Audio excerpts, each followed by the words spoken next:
पुराणों में कहा गया है, कलयुग में जब कलिराज का आतंक हद से आगे बढ़ जाएगा, तब कलयुग का अंत और एक नए युग की शुरुआत करने श्री विष्णु कल्कि का अवतार लेंगे। पर कहाँ होगा कल्कि का जन्म? ये आज भी एक बहुत बड़ा रहस्य है। कहा तो ये भी गया है कि कल्कि वहां आएंगे जहां 7 इमॉर्टल्स और 7 सप्तऋषि आज भी जीवित हैं, और जहां ये सभी हिडन ह्यूमंस सदियों से कल्कि के इंतजार में ही रुके हुए हैं। और वहीं ये सभी कल्कि को सिखाएंगे ब्रह्म विद्या और उन डिवाइन अस्त्र शस्त्रों का ज्ञान जो रामायण और महाभारत काल के बाद इस धरती से गायब हो चुके हैं। इंडियन वैदिक स्क्रिप्ट की माने तो हिमालयन रेंज के एक मिस्टीरियस माउंटेन में आज भी एक ऐसी ही अनोखी दुनिया छिपी हुई है जहां ये महामानव अपनी समाधि में लीन है। क्या आपको अंदाजा है कि हम हिमालय के किस माउंटेन की बात कर रहे हैं? हम बात कर रहे हैं कैलाश पर्वत की, एक ऐसे अनोखे माउंटेन की जहां वक्त भी अपनी रफ्तार कई गुना तेज कर देता है, जहां 3 डायमेंशन में महसूस होने वाली हमारी ये दुनिया एक चौथे डायमेंशन में एंटर कर जाती है, और वहां टाइम की डेफिनेशन ही बदल जाती है, जहां रेडार नेविगेशन सिस्टम काम नहीं करते। तो क्या समय की सीमा से परे Kailash time travel, multiverse, multi dimension, time paradox जैसी कल्पनाओं को सच्चाई में बदल सकता है? अगर हमारी कई बातों पर भरोसा न हो तो उनसे पूछिए जो कैलाश की यात्रा पर गए हो और जिन्होंने मानसरोवर में डुबकी लगाई हो। वही मानसरोवर झील जहां आसमान से तारे फरिश्तों की तरह डुबकी लगाने नीचे उतरते हैं और पलक झपकते ही बादलों में वापस छिप जाते हैं। आज के इस मानसरोवर झील को सदियों पहले वैदिक युग में क्षीर सागर कहा जाता था। वही क्षीर सागर जहां विष्णु अपने शेष नाग पर बैठे इस संसार का पालन करते हैं। और कहा तो यह भी गया है कि शेष नाग ही इस धरती को अपने फन पर संभाले हुए हैं। तो क्या आज जिस कैलाश को साइंटिस्ट एक्सेस मंडी कहकर पुकारते हैं, उसके नीचे वो शेष नाग छिपा हुआ है? बौद्ध एंशिएंट स्क्रिप्ट भी कहती है कैलाश के अंदर एक गुप्त शहर है, एक ऐसा शहर जिसकी ना तो कोई जमीन है और ना ही कोई आसमान, जिसे कोई शांग्रीला के नाम से जानता है तो कोई संभाला, तो कुछ वैज्ञानिक इसे एलियंस की दुनिया मानते हैं, तो हिंदुओं के लिए यह शिव का निवास है, उनका कैलाश है। कुछ लोगों के लिए यह धरती और स्वर्ग को जोड़ने का गुप्त दरवाजा भी है। फॉरेन साइंटिस्ट ने तो यहां तक कहा कि कैलाश पर ऊपर चढ़ते वक्त उन्होंने कुछ बहुत ही अकल्पनीय देखा। न सिर्फ इतना, बल्कि कुछ सालों बाद ही उन सभी की मौत भी हो गई। रूसी साइंटिस्ट ने यह तक कहा कि कैलाश एक पर्वत नहीं बल्कि ह्यूमन मेड पिरामिड है, बल्कि इस दुनिया का सबसे बड़ा पिरामिड है, और इन पिरामिड के अंदर से ही वो अजीब सी आवाजें सुनाई देती है। क्या है वैक्यूम पिरामिड का राज? नासा कैलाश पर्वत के किन रहस्यों को उजागर करती है? कैलाश में ही क्यों दिखते हैं ये हिम मानव? कहाँ रहते हैं महाअघोरी? क्या कैलाश के राक्षस ताल में आज भी राक्षसों और रावण जैसे महादानव की रूह घूमती है? क्या कैलाश पर्वत पर कंपास काम नहीं करते? क्यों अक्सर दिखते हैं यूएफओ कैलाश पर्वत के नजदीक? चमकते गिरते हुए सितारे और मिस्टीरियस आवाज के पीछे का राज क्या है? क्या एलियन सच में कैलाश पर्वत पर रहते हैं? और क्या भगवान शिव ही एलियन है? बौद्ध धर्म के अनुयायी और चीन कैलाश के अंदर किस नगर की तलाश में जुटे हुए हैं? क्यों चीन ने कैलाश को घेर रखा है? और क्या हुआ था गूंगे किंगडम के उन 1 लाख लोगों के साथ? क्या वो कैलाश पर जाकर गायब हो गए? और कैसे? कैलाश के हर एक राज से आज पर्दा उठने वाला है, लेकिन इसके लिए आपको इस कहानी को बहुत ध्यान से और पूरा सुनना जरूरी है। कैलाश पर्वत की हिस्ट्री और मिस्ट्री को समझने की तरफ चलने से पहले हमें कैलाश की जियोग्राफिकल लोकेशन के बारे में थोड़ा समझना बहुत जरूरी है। आपको ये तो पता ही होगा कि mount Kailash China occupied Tibet region में है। अगर पर्टिकुलर एरिया की बात की जाए तो चाइना के नगारी प्रीफेक्चर रीजन में ये खूबसूरत कैलाश माउंटेन मौजूद है। यहाँ पर हमें नगारी प्रीफेक्चर को समझना भी जरूरी है। ये वो एरिया है जहाँ तिब्बत का प्राचीन गूंगे किंगडम 10th सेंचुरी के दौरान बसा हुआ था। अगर गूंगे किंगडम की बात की जाए तो इसका भी कैलाश पर्वत से बहुत गहरा संबंध है। कहा जाता है जब लद्दाख ने गूंगे किंगडम पर अटैक किया तो इस साम्राज्य के 1 लाख लोग कैलाश पर्वत के अंदर ही जाकर कहीं गायब हो गए। हिस्ट्री की किताबों में कैद गूंगे किंगडम और कैलाश की ये कहानी भी बहुत दिलचस्प है, जिसके बारे में भी हम आगे जरूर समझेंगे। पर अभी नजर घुमाते हैं कैलाश की हिस्ट्री की ओर। जैसे कि हम कैलाश रेंज की बात कर रहे थे, तो कैलाश रेंज, जिसे गैंगडीजी रेंज भी कहा जाता है, ये तिब्बत प्लेटो का एक फैला हुआ एरिया है। भारत से इस पर्वत की दूरी की बात करें तो इंडिया, नेपाल और चाइना के बॉर्डर से ये पर्वत सिर्फ और सिर्फ 100 किलोमीटर दूर है। और इसी कैलाश रेंज में 2 बहुत ही इंपॉर्टेंट झील भी है, जिसे लेक मानसरोवर और लेक राक्षस ताल कहा जाता है। इनकी हिस्ट्री भी कैलाश की हिस्ट्री की ही तरह बहुत ही मिस्टीरियस है। माना जाता है कि 4 इंपॉर्टेंट एशियन रिवर्स का सोर्स भी यही 2 झील और कैलाश माउंटेन है, जिसमें इंडस, सतलुज, ब्रह्मपुत्र के साथ कर्नाली रिवर आता है, जो गंगा की ही एक ट्रिब्यूटरी है। धार्मिक मान्यता की बात करें तो कैलाश पर्वत का जिक्र 4 अलग अलग धर्मों में मिलता है, जिसकी जड़ें हिंदुइज्म, बुद्धिज्म, जैनिज्म और बौद्ध संप्रदाय के लोगों से जुड़ी हुई हैं।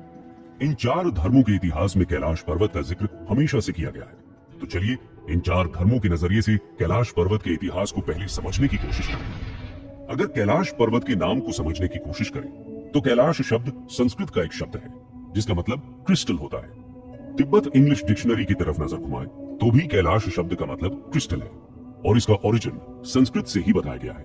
तिब्बती लोग कैलाश माउंटेन को गैंग रिनपोशे भी कहते हैं, जो कि एक चाइनीज शब्द है। इसका मतलब है बर्फ से ढकी पहाड़ी। जैन धर्म की बात की जाए तो हिंदुइज्म से ही आगे बढ़ा जैन धर्म कैलाश माउंटेन को कैलाश के नाम से ही जाना जाता है।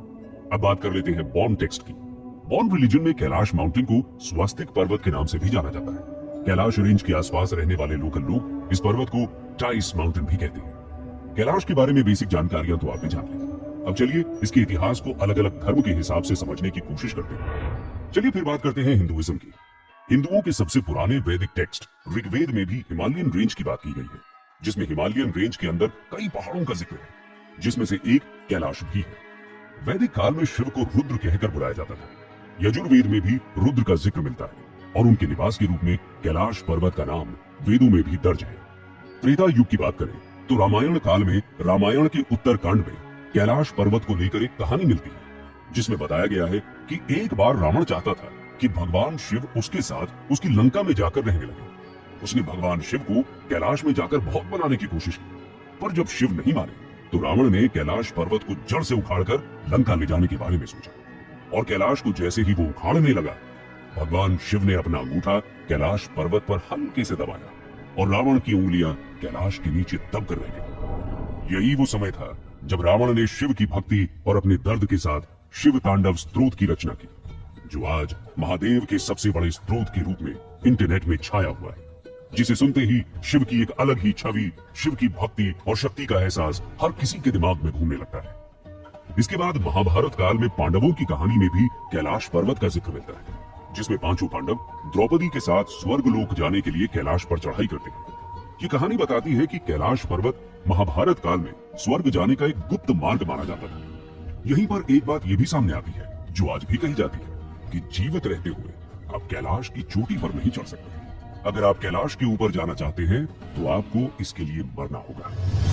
मरने का मतलब यहाँ सिर्फ और सिर्फ मौत को गले लगाना नहीं है। यहाँ पर मौत का मतलब अहंकार से भी है। कहा जाता है जिसका अहंकार मर जाता है उसे ही कैलाश के सही दर्शन होते हैं। इस कहानी में महाभारत में यह भी बताया गया, क्योंकि युधिष्ठिर में अहंकार नहीं था, वो असली धर्मराज कहे जाते थे, इसलिए सिर्फ वही एक कुत्ते के साथ कैलाश की सबसे ऊंची चोटी पर पहुंचे और उसके जरिए स्वर्गलोक तक पहुंच गए। बाकी 4 पांडव और द्रौपदी एक एक करके कैलाश पर ही मृत्यु के साथ जुड़ गए। कैलाश पर्वत को लेकर एक कहानी विष्णु पुराण में भी मिलती है। विष्णु पुराण में कहा गया है कि कैलाश पर्वत के 4 अलग अलग फेस हैं, एक क्रिस्टल, दूसरा रूबी, तीसरा गोल्ड और चौथा गहरे नीले रंग का पत्थर, जिसे लैपिस लाजुली भी कहा जाता है। विष्णु पुराण में यह भी कहा गया है कि कैलाश पर्वत इस पूरी दुनिया का पिलर है और हिमालय रेंज के बिल्कुल बीच में स्थित है। देवी भागवत पुराण की बात की जाए तो ब्रह्मांड की उत्पत्ति और धरती के निर्माण की कथा के साथ ये बताया गया है कि पहाड़ों का निर्माण इस पृथ्वी को एक जगह पर टिकाए रखने के लिए किया गया था। जैसे हम दीवार पर किसी चीज को सही जगह पर रखने के लिए कील ठोक देते हैं, उसी तरह पृथ्वी पर मौजूद ये माउंटेन्स पृथ्वी को एक स्टेबल पोजीशन पर बनाए रखते हैं, जिसमें से कैलाश भी एक ऐसा ही पर्वत है। हिंदू धर्म ग्रंथ के महाशिव पुराण में भी कैलाश पर्वत को भगवान शिव का निवास माना गया है, जिसमें महादेव अपनी पत्नी देवी पार्वती, श्री गणेश, कार्तिकेय और शिव गणों के साथ रहते हैं। शिव पुराण के साथ साथ मार्कंडेय पुराण में भी कैलाश से जुड़ी बहुत सी कहानियां मिलती हैं। हिंदू धर्म के बाद अब जैन धर्म के स्क्रिप्चर्स की बात करें तो जैन स्क्रिप्चर अष्टपद में यह बताया गया है कि पहले जैन तीर्थंकर ऋषभदेव ने इसी पहाड़ के ऊपर मोक्ष को प्राप्त किया था। जैन धर्म के अनुयायी ये भी मानते हैं कि ऋषभदेव को निर्वाण मिलने के बाद उनके बेटे राजा भरत चक्रवर्ती ने कैलाश के ऊपर 3 स्तूप और 24 तीर्थंकर का निर्माण करवाया था। जैन ट्रेडिशन के अनुसार 24वें तीर्थंकर वर्धमान महावीर ने भी यहाँ जाकर तपस्या की थी। जैन धर्म के बाद अगर बुद्धिज्म की बात करें तो बौद्ध धर्म के लोग कैलाश माउंटेन को मेरू पर्वत या माउंट मेरू कहते हैं। बुद्धिस्ट टेक्स्ट में माउंट मेरू का जिक्र मिलता है। बुद्धिज्म के अनुसार इस पूरे ब्रह्मांड का एक्सेस कैलाश पर्वत को ही माना गया है। तिब्बत और चाइना के कुछ एरिया में रहने वाले बौद्ध धर्म के लोगों का यह मानना है कि उनके बुद्धा ककरा संवरा कैलाश में ही रहा करते थे और इन्हें ही डेमचोक के नाम से जाना जाता है। तांत्रिक बुद्धिस्ट साधु पद्म संभव के बारे में भी कहा जाता है कि 7th और 8th सेंचुरी के दौरान ये कैलाश पर्वत में ही रहा करते थे। हमने पहले भी आपसे जिक्र किया था कि आज तक कैलाश पर्वत की सबसे ऊंची चोटी पर कोई नहीं चढ़ पाया। सिर्फ एक ही ऐसा इंसान है जिनके कैलाश पर चढ़ने का दावा किया जाता है और ये दावा बुद्धिज्म ट्रेडिशन के जरिए ही सामने आता है। उनके अनुसार एक बौद्ध तांत्रिक गुरु मिलारेपा के बारे में कहा जाता है कि इन्होंने 10वीं शताब्दी के दौरान कैलाश पर्वत की सबसे ऊंची चोटी पर फतेह हासिल की थी। बुद्धिस्ट टेक्स्ट में मिली एक कहानी के अनुसार एक बार दो मैजिशियंस के बीच झगड़ा हुआ, जिसमें से एक तिब्बत के मिलारेपा और दूसरे नारो बोंचुंग थे। झगड़ा इस बात पर था कि कौन ज्यादा ताकतवर है। जब ये साबित नहीं हो पाया तो सभी ने मिलकर ये डिसाइड किया कि जो कैलाश की चोटी पर सबसे पहले चढ़ जाएगा वो जीत जाएगा। दोनों ने अपनी तरफ से कोशिश की।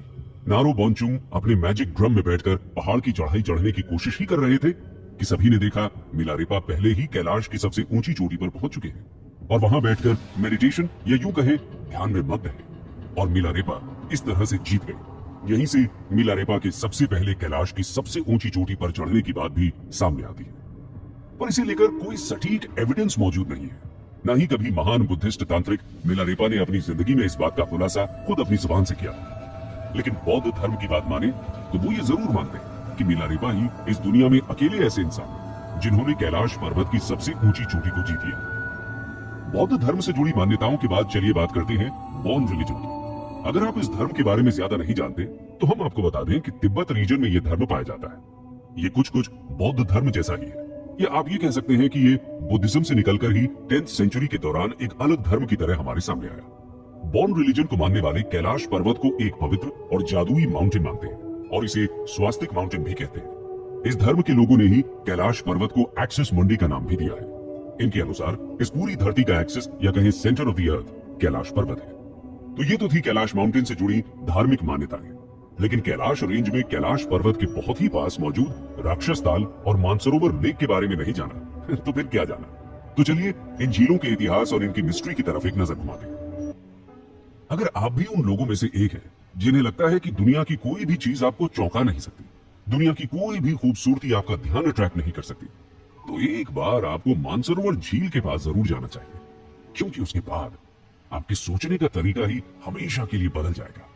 मानसरोवर की लोकेशन की बात करें तो माउंट कैलाश से सिर्फ 35 किलोमीटर दूर कैलाश पर्वत के ठीक नीचे मानसरोवर और राक्षस ताल नाम की दो झील है। यहाँ राक्षस ताल खारे पानी की झील है तो मानसरोवर का जल बिल्कुल मीठा है। मानसरोवर झील की यात्रा पे गए बहुत से लोगों का यह भी कहना है कि अगर मानसरोवर झील के ठीक सामने बैठकर ध्यान लगाया जाए तो थोड़ी ही देर में ऐसा महसूस होता है जैसे आसमान से तारे नीचे उतरकर झील पर गिरते हो और थोड़ी देर बाद वापस ऊपर चले जाते हो। आसमान से झील और कैलाश के ऊपर गिरते इन सितारों का रहस्य आज तक कोई नहीं सुलझा पाया, लेकिन इसका अनुभव सैकड़ों लोगों ने किया है। तिब्बत के लोग इस झील को मापन युत्सु भी कहते हैं। हिंदू धर्म ग्रंथ की माने तो वैदिक काल में ब्रह्मा ने अपनी मानसिक कल्पना से इस झील का निर्माण किया, इसीलिए ब्रह्मा के मन से पैदा हुई इस झील को मान सरोवर झील कहा जाता है। यहाँ मानस का मतलब दिमाग है तो सरोवर का मतलब झील है। विष्णु पुराण में भी इस दुनिया की 5 पवित्र झीलों का जिक्र मिलता है, जिनमें से एक मानसरोवर झील भी है। नेपाल से करीब 50 किलोमीटर और भारत के उत्तराखंड से 100 किलोमीटर दूर तिब्बत के साउथ वेस्ट रीजन में ये दोनों झील मौजूद है। हिंदू धर्म में यह भी माना जाता है कि मानसरोवर सूर्य की छवि है तो वहीं राक्षस ताल चंद्र की छवि है। मानसरोवर झील का पानी छलक कर राक्षस ताल के लेवल को मेंटेन करके रखता है। हिंदू जहां कैलाश को भगवान शिव का निवास मानते हैं, वहीं पौराणिक ग्रंथ ये भी कहते हैं कि भगवान शिव ने ही मानसरोवर झील का भी निर्माण किया था और देवी पार्वती इस झील में स्नान करने आया करती थी। पौराणिक मान्यता ये भी कहती है कि आज भी इस झील के आसपास भगवान शिव और पार्वती घूमने आते हैं, इसलिए झील को सबसे पवित्र झील माना जाता है। भले ही आज इसमें डुबकी लगाने में प्रतिबंध चाइना के द्वारा लगा दिया गया हो, लेकिन पौराणिक मान्यताएं कहती हैं कि मानसरोवर में डुबकी लगाने और इसका पानी पीने वाले लोगों के सारे पाप खत्म हो जाते हैं। बॉन रिलीजन में भी इस झील को बहुत पवित्र माना जाता है। बौद्ध ग्रंथों में भी इस झील का जिक्र मिलता है। वहीं जैन धर्म के लोग मानते हैं कि उनके पहले तीर्थंकर ऋषभदेव ने इस झील को बनाया था और इसी के पास उन्हें निर्वाण मिला था। जैन तीर्थंकरों की भी बहुत सी कहानियां मानसरोवर झील से जुड़ी हुई हैं। मानसरोवर भी कैलाश की तरह बहुत मिस्टीरियस माना जाता है। जहां जाने वाले लोग बताते हैं कि इस झील के सामने आते ही कई लोगों की आंखों से आंसू बहने लगते हैं। अपने आप ही आंखें भर आती हैं, इमोशंस उछल उछल कर बाहर आने लगते हैं। ऐसा लगता है जैसे मन अंदर से पवित्र हो गया हो। एक अजीब सा अट्रैक्शन इस झील की तरफ महसूस होता है। मानसरोवर झील की पवित्र यात्रा पर गए लोगों का यह भी कहना है कि अगर आप पूर्णिमा के दिन मानसरोवर के किनारे पहुंच जाते हैं तो आपको इसकी खूबसूरत कई गुना ज्यादा दिखाई देती है। साथ ही इसमें डुबकी लगाने और इसे देखने का सबसे अच्छा समय ब्रह्म मुहूर्त माना जाता है। सुबह 3 बजे से लेकर 4 बजे के बीच अगर आप इस झील के किनारे पहुंचते हैं तो ये झील आपको समुद्र की तरह दिखाई देती है। ऐसा लगता है जैसे आप किसी सी बीच के किनारे बैठे हो, जहां झील का पानी और आसमान से उतरते बादल एक दूसरे को छू रहे हैं। हिंदू पौराणिक मान्यताओं के अनुसार भी मानसरोवर झील को क्षीर सागर भी कहा गया है। माना यह भी जाता है कि इसी झील के नीचे शायद शेषनाग या फिर भगवान शिव के गले का हार वासुकी भी हो सकता है। इस झील के आसपास आपको कोई पेड़, कोई बड़े घास, फूल कुछ भी दिखाई नहीं देते। इसके आसपास सिर्फ सवाना घास के मैदान है, जिसकी घास बहुत छोटी छोटी है। आसपास के लोगों का यह भी कहना है कि ये झील और इसके आसपास का टेम्परेचर बहुत जल्दी बदलता है। कुछ ही समय में आपको ठंड लगती है तो कुछ ही पल बाद ऐसा लगता है जैसे गर्मी कई गुना ज्यादा बढ़ गई हो। इन सवाना घास में लेटने का अनुभव जिन लोगों ने लिया है उनका भी कहना है कि घास कभी ठंडी तो कभी बहुत ज्यादा गर्म महसूस होती है, लेकिन झील का पानी हमेशा ठंडा और मीठा ही रहता है। अक्सर रात के वक्त और सुबह सुबह, जिसे हम ब्रह्म मुहूर्त भी कहते हैं, कैलाश मानसरोवर की यात्रा में गए हुए लोगों ने झील के ठीक ऊपर आसमान में यूएफओ को उड़ते भी देखा है, जिसे लोग एलियन से जुड़ा हुआ मानते हैं। मानसरोवर झील से जुड़ी एक और मिस्ट्री ये भी है कि इसका पानी हमेशा शांत रहता है। इसमें कोई हलचल दिखाई नहीं देती। टेम्परेचर में भी कभी कोई अंतर नहीं पड़ता। जबकि इस झील के ठीक बगल में मौजूद राक्षस ताल का टेम्परेचर और उसके पानी का आकार वेदर के अनुसार बदलता रहता है, पर मानसरोवर में मौसम का असर नहीं होता। ये भी एक बहुत बड़ा राज है जिसे आज तक कोई साइंटिस्ट सॉल्व नहीं कर पाया। मानसरोवर झील की तरह ही राक्षस ताल से भी बहुत सी कहानियां जुड़ी हुई हैं। हिंदू धर्म ग्रंथ की माने तो राक्षस ताल ही वो जगह है जहां रावण ने भगवान शिव के दर्शन पाने के लिए कठोर तपस्या की थी। कहा जाता है कि रावण की एनर्जी आज भी राक्षस ताल के आसपास मौजूद है। इसीलिए राक्षस ताल जाने वाले लोगों को एक नेगेटिव एनर्जी की फीलिंग होती है। इसे राक्षस ताल राक्षस राज रावण के कारण ही कहा जाता है, जिसका पानी खारा है, जबकि इसके ठीक बगल में मौजूद मानसरोवर झील का पानी बिल्कुल मीठा है। माउंट कैलाश के ठीक नीचे मौजूद इन दोनों झीलों के पानी में इतना अंतर भी एक बहुत बड़ा रहस्य है। साइंटिस्ट अक्सर रिसर्च करने यहाँ आते हैं, लेकिन उन्हें अभी तक इन दोनों झीलों के पानी में अंतर का पता नहीं लगा। मानसरोवर झील की तरह राक्षस ताल भी लोगों को अपनी तरफ अट्रैक्ट करता है। ये कुछ ऐसा ही है जैसे नेगेटिविटी का अट्रैक्शन पॉजिटिविटी से बढ़कर होता है। राक्षस ताल के आसपास जाने वाले लोगों ने अक्सर एक अजीब सा झुकाव इस झील को लेकर महसूस किया है। इस झील का पानी बहुत खारा है और इसके आसपास जीवन का एक भी निशान दिखाई नहीं देता। कोई पक्षी नहीं, कोई घास नहीं। मानसरोवर में डुबकी लगाने से जैसे पाप धुल जाते हैं, वैसे ही राक्षस ताल में अगर आपने एक बार डुबकी लगा दी तो आपके दिमाग में नेगेटिविटी हद से ज्यादा सवार हो सकती है। साइंस भी राक्षस ताल के रहस्य को जानने के लिए हमेशा परेशान रहता है। साइंटिफिक रीजन की तरफ देखें तो साइंस का मानना है कि राक्षस ताल की गहराई एक तो बहुत ज्यादा है, करीब 150 फीट से भी ज्यादा। इसके साथ ही यहाँ कुछ ऐसे हार्मफुल नेचुरल गैसेस पाए जाते हैं जो हमें नुकसान पहुंचा सकते हैं। इसलिए भी इसमें कभी डुबकी नहीं लगाई जाती। आप राक्षस ताल के आसपास रावण की तरह बहुत से अघोरी, साधु और तांत्रिकों को मेडिटेशन में बैठे हुए जरूर देख सकते हैं, पर कहा यह भी जाता है कि अगर आपके दिमाग में आपका बस नहीं, आप बहुत जल्दी डिस्टर्ब होते हैं, तो आपको ज्यादा देर तक राक्षस ताल के आसपास नहीं रुकना चाहिए। इसलिए बहुत से लोग राक्षस ताल को एक नजर देखने के बाद तुरंत वहां से लौट जाना ही बेहतर समझते हैं। कुछ अघोरियों ने राक्षस ताल को लेकर यह भी कहा कि इसके नीचे की दुनिया बहुत बड़ी है, शायद ये समुद्र से जाकर मिलती है और शायद पाताल से भी। अब इसके पीछे की सच्चाई क्या है ये तो शायद ही कोई बता सके, पर हर साल महाशिवरात्रि के दौरान राक्षस ताल के आसपास तिब्बती एक उत्सव भी मनाते हैं। क्योंकि उस समय ठंड बहुत ज्यादा होती है, इसलिए आम लोग इस समय मानसरोवर की यात्रा पर नहीं जा सकते। अगर आप एक नेगेटिव एनर्जी को फील करना चाहते हैं, आप नेगेटिविटी और पॉजिटिविटी के बीच का फर्क समझना चाहते हैं, उसे महसूस करना चाहते हैं, तो आपको कैलाश के नीचे बसे इन दोनों झीलों का नजारा एक बार अपनी जिंदगी में जरूर देखना चाहिए। कैलाश का अट्रैक्शन भारत, चीन, नेपाल और तिब्बत तक ही सीमित नहीं है। माउंट कैलाश ने विदेशियों को भी अपनी तरफ आकर्षित किया है। और 1999 में ऐसे ही एक रशियन डॉक्टर कैलाश की सैर पर आए। डॉक्टर अर्नस्ट मुल्दशेव एक रशियन फिजिशियन, जियोलॉजिस्ट और हिस्टोरियन भी माने जाते हैं। ये एक एक्सप्लोरर भी है। माउंट कैलाश से जुड़ी कहानियां डॉक्टर मुल्दशेव को रशिया से तिब्बत तक खींच लाई। 1999 में ये अपनी टीम के साथ तिब्बत पहुंचे। कुछ महीनों तक माउंट कैलाश के आसपास घूमने के बाद रशियन साइंटिस्ट इस नतीजे पर पहुंचे कि कैलाश पर्वत नहीं बल्कि एक मैन मेड पिरामिड है। रशियन डॉक्टर का यह भी कहना था कि कैलाश का यह पिरामिड कहीं ना कहीं गीजा के पिरामिड से डायरेक्टली कनेक्टेड है। इसी रशियन साइंटिस्ट ने एक और मिस्टीरियस स्टेटमेंट दिया। उन्होंने कहा कि यह कोई एक पिरामिड नहीं है बल्कि सैकड़ों छोटे छोटे पिरामिड्स को मिलाकर माउंट कैलाश जैसा एक बड़ा पिरामिड बनाया गया है और ये माउंट कैलाश अंदर से खोखला है। ऐसा पहली बार नहीं हुआ है। इससे पहले भी रशिया से बहुत से एक्सप्लोरर माउंट कैलाश की यात्रा पर आ चुके हैं। रशियन पेंटर निकोलस रोरिक भी कैलाश माउंटेन की इसी यात्रा पर रशिया से तिब्बत तक आए थे। उन्होंने इस पर अपनी एक किताब भी लिखी जिसका title the path to Kailash है। अपनी इस किताब में रशियन साइंटिस्ट ने कैलाश की अपनी पूरी यात्रा का जिक्र भी किया है। निकोलस ने अपनी बुक में वो कहानी भी लिखी है जिसमें इनके साथ कैलाश पर्वत पर ऊपर की ओर चढ़ने वाले बहुत से लोग अचानक गायब हुए थे। वो कुछ इस तरह से गायब हुए कि उनके होने और न होने की कोई निशान इन्हें दोबारा कभी नहीं मिले। निकोलस ने अपनी बुक में इस बात का भी खुलासा किया कि जो लोग उनके साथ कैलाश पर आधी चढ़ाई चढ़ने के बाद वापस नीचे उतर आए, उनमें से भी अधिकतर लोग अपनी जिंदगी एक डर में बिताने लगे। उन्हें कैलाश पर कुछ ऐसा दिखा था जिसका डर हमेशा उनके मन में सवार रहा और कुछ ही सालों बाद उन सभी की मौत भी हो गई। निकोलस की तरह ही रशियन डॉक्टर मुल्दशेव ने भी कैलाश रेंज में अपना बहुत सा वक्त बिताया है।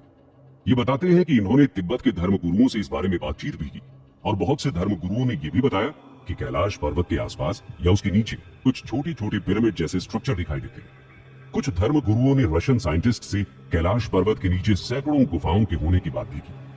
अपने अनुभव के बारे में बताते हुए मुल्दशेव ने अपनी किताब में इस बात का भी जिक्र किया। जब कैलाश पर्वत के नीचे एक बार वो अपनी टीम के साथ रात के वक्त कैंप लगाकर आराम कर रहे थे, तब उन्हें माउंट कैलाश से अजीब अजीब सी आवाजें निकलती हुई सुनाई दी। ये आवाजें कैलाश के आसपास से नहीं बल्कि कैलाश पर्वत के अंदर से आ रही थी। इसके बाद साइंटिस्ट ने अपनी रिसर्च और लंबे समय तक जारी रखी और उसके अनुसार उन्होंने कहा कि कैलाश अंदर से खोखला है, इसके अंदर एक अलग दुनिया है और ये आवाज वहीं से आती है। मुल्दशेव ने यह भी बताया कि कैलाश के आसपास के स्ट्रक्चर को समझा जाए तो एक ट्रिपल स्ट्रैंडेड डीएनए की तरह है जिसका स्ट्रक्चर पिरामिड की तरह है, जो बिल्कुल गीजा के पिरामिड जैसा ही है। इसलिए वो ये दावे के साथ कहते हैं कि गीजा का पिरामिड और कैलाश माउंटेन के बीच कोई गहरा संबंध है। मुल्दशेव और उनकी टीम कैलाश के ऊपर पड़ने वाले उन अनोखी रोशनियों का भी जिक्र करते नजर आते हैं। उन्होंने ये भी कहा था कि रात के वक्त कैलाश के ऊपर अलग अलग तरह की लाइट आसमान से नीचे आती दिखाई देती है, जो कैलाश माउंटेन की खूबसूरती को कई गुना ज्यादा बढ़ा देती है। साइंटिस्ट ने यह भी दावा किया कि उन्होंने सैकड़ों चमकते हुए सितारों को कैलाश पर्वत मानसरोवर झील के ऊपर गिरते हुए देखा और कुछ स्वास्तिक जैसी आकृतियां भी उन्हें कैलाश माउंटेन के ऊपर चमकती हुई दिखाई दी, लेकिन उसके पीछे का कारण वो नहीं समझ पाए। हालांकि बाद में बहुत से साइंटिस्ट कैलाश माउंटेन को लेकर अपनी रिसर्च के लिए तिब्बत आते रहते हैं, पर किसी ने भी पिरामिड शेप स्ट्रक्चर को लेकर कोई भी बात नहीं की। हाँ, लेकिन यहाँ आने वाले अधिकतर रिसर्चर्स का ये जरूर मानना है कि कैलाश के अंदर सैकड़ों गुफाएं हैं जो बहुत गहराई तक जमीन के अंदर जाती हैं। कहाँ जाती हैं ये किसी को नहीं पता। कुछ साइंटिस्ट ये भी कहते हैं कि कैलाश पर्वत के नीचे गोल्ड माइंस है। अर्नस्ट मुल्दशेव रशियन डॉक्टर होने के साथ साथ मिथोलॉजिस्ट भी माने जाते हैं। इन्होंने इस तरह के विषयों पर अपनी रिसर्च के अकॉर्डिंग बहुत सी किताबें लिखी हैं। इनमें से एक किताब where do we come from में इन्होंने अपनी हिमालय और कैलाश की यात्रा का जिक्र किया है। मुल्दशेव ये भी मानते हैं कि टिबेटन सीक्रेट टेक्स्ट में लिखी गई ये बातें सही है। तिब्बती और बुद्धिज्म टेक्स्ट में हिडन सिटीज की बात की गई है। बौद्ध साधु कहते हैं कि कैलाश की गुफाओं के अंदर से एक अनोखी दुनिया के लिए रास्ता जाता है और रशियन साइंटिस्ट का भी यही मानना है। उनका भी कहना है कि इन पिरामिड के अंदर कुछ अनोखी दुनिया बसती है। अब वो एलियंस की दुनिया है या तिब्बती धर्म गुरुओं के द्वारा बताया गया एक दूसरा लोक, जहाँ जाने का रास्ता तो गुफाओं के जरिए दिखाई देता है, पर ये गुफाएं धरती के अंदर कहाँ तक जाती हैं और कहाँ जाकर पहुंचती हैं, ये किसी को नहीं पता। रशियन ही नहीं बल्कि अमेरिकन साइंटिस्ट भी कैलाश को लेकर हमेशा क्यूरियस रहते हैं। 2015 में नासा ने भी ऐसी ही एक कोशिश की थी। नासा ने इस सवाल का जवाब तलाशने की कोशिश की कि क्यों कभी कैलाश को कोई जीत नहीं पाता, क्यों कैलाश की चोटी पर कोई चढ़ नहीं पाता और क्यों कभी कोई हेलीकॉप्टर कैलाश के ऊपर नहीं उड़ाया जाता। लेकिन नासा के साइंटिस्ट इसके लिए कैलाश पर्वत पर जा नहीं सकते थे और चाइना ने भी 2001 के बाद कैलाश के ऊपर जाने पर रोक लगा दी थी। इसलिए नासा ने सैटेलाइट के जरिए कैलाश को समझने की कोशिश की। नासा ने कैलाश के ठीक ऊपर गूगल नेविगेशन सिस्टम के जरिए सैटेलाइट लॉन्च किया और जो रिजल्ट सामने आया उसने नासा को भी हैरान कर दिया। नासा ने अपनी रिसर्च के जरिए ये साबित किया कि कैलाश इस पूरी धरती का सेंटर है। इसके साथ ही गूगल इमेज में कुछ ऐसी तस्वीरें भी सामने आई जिसे कभी शिव की परीक्षा आई तो कभी ओम का निशान माना गया। रशियन साइंटिस्ट ने मैन मेड पिरामिड की बात तो कह दी, पर अगर ये बात सच भी है तो उन सैकड़ों छोटे छोटे पिरामिड्स को मिलाकर एक बड़ा पिरामिड किसने बनाया? फिर कैसे उसे एक माउंटेन का रूप दिया गया? ये आज भी एक राज है। लेकिन ये तो सच है कि चाहे ये पिरामिड हो या मिस्टीरियस गुफाएं, और उन गुफाओं से जाता कोई अनोखा रास्ता, पर कैलाश के अंदर कुछ तो ऐसा है जो सबको हैरान करता है। क्या आप भी कैलाश के अंदर छिपी उन हिडन मिस्टीरियस सिटीज का रहस्य जानना चाहते हैं? अगर हाँ, तो हमारे साथ बने रहिए।